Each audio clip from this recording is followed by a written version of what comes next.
Pastor Timothy leaned against his office desk, staring at the attendance sheet from Sunday's service. 12 names. 12. 2 were children, 1 was his wife, and the rest were elderly members who often dozed during sermons. This isn't ministry. This is a prayer group, he muttered. He ran a hand over his balding head and glanced at the framed photo on his desk. It was from his ordination day, a younger Timothy grinning with pride. What went wrong, Lord? I preach. I counsel. I even upgraded the church sound system.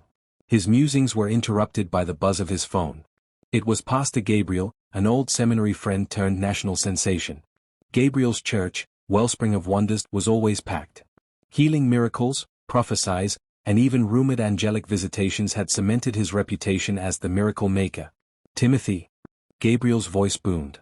I hear you're struggling. Timothy sighed. Struggling doesn't cover it. My congregation is shrinking, my offerings are laughable, and last week, the choir leader quit to join a megachurch. Gabriel chuckled. Ah, my brother, you lack the power. Sermons alone aren't enough these days. People want signs and wonders, proof that God is with you. Do you have spiritual gifts? Prophesies? Miracles? Timothy hesitated.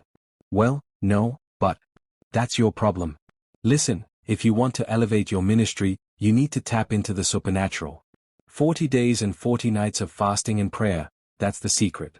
It worked for Jesus, it worked for me, and it will work for you. 40 days? Timothy repeated, unsure. Trust me, Gabriel said. Your breakthrough awaits. Timothy hung up, staring into space. The thought of fasting sounded daunting, but his desperation outweighed his doubts. By day 5, Timothy was already regretting his decision. The hunger pangs were unbearable, and his energy levels were plummeting. You're going to kill yourself, Deborah, his wife, said, crossing her arms as she watched him sip water at the dinner table. The aroma of her freshly fried plantains filled the room. This is for the ministry, Timothy said, averting his gaze from the food. I'm building my spiritual stamina. Your spiritual stamina? You look like you're auditioning for a survival show, she shot back. By day 10, Timothy started to hallucinate. The tubers of yam in the pantry whispered his name whenever he walked past. On day 15, he preached to an empty living room, delivering a fiery sermon to a chair he accused of harboring unbelief. Deborah was losing patience. She called Gabriel. Your fasting program is turning my husband into a lunatic.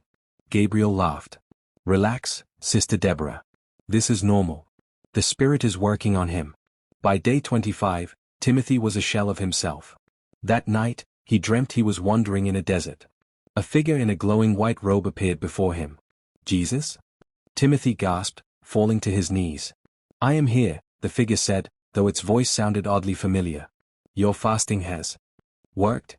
Timothy interrupted eagerly. No. It's killing you, the figure snapped. Suddenly, it morphed into a talking loaf of bread. Eat, or you'll die. Timothy woke up screaming. Deborah rushed to his side. What is it now? She asked, exhausted. I saw him. Jesus told me to eat bread. Deborah sniffed his breath. You saw hunger, not Jesus. By day 30, Timothy was bedridden, too weak to move. He muttered incoherently about feeding 5,000 people with a slice of bread. Deborah staged an intervention. She made him a bowl of porridge and sat beside his bed. Eat this, or you'll die trying to save your ministry, she said firmly. Through tears, Timothy whispered, I've failed, haven't I? No, you've just lost sight of what matters, she replied. Over the next few weeks, Timothy regained his strength. His recovery wasn't just physical, it was spiritual. He spent hours in quiet reflection, praying and re-evaluating his calling. One Sunday, Timothy stood before his small congregation. He looked healthier, more at peace.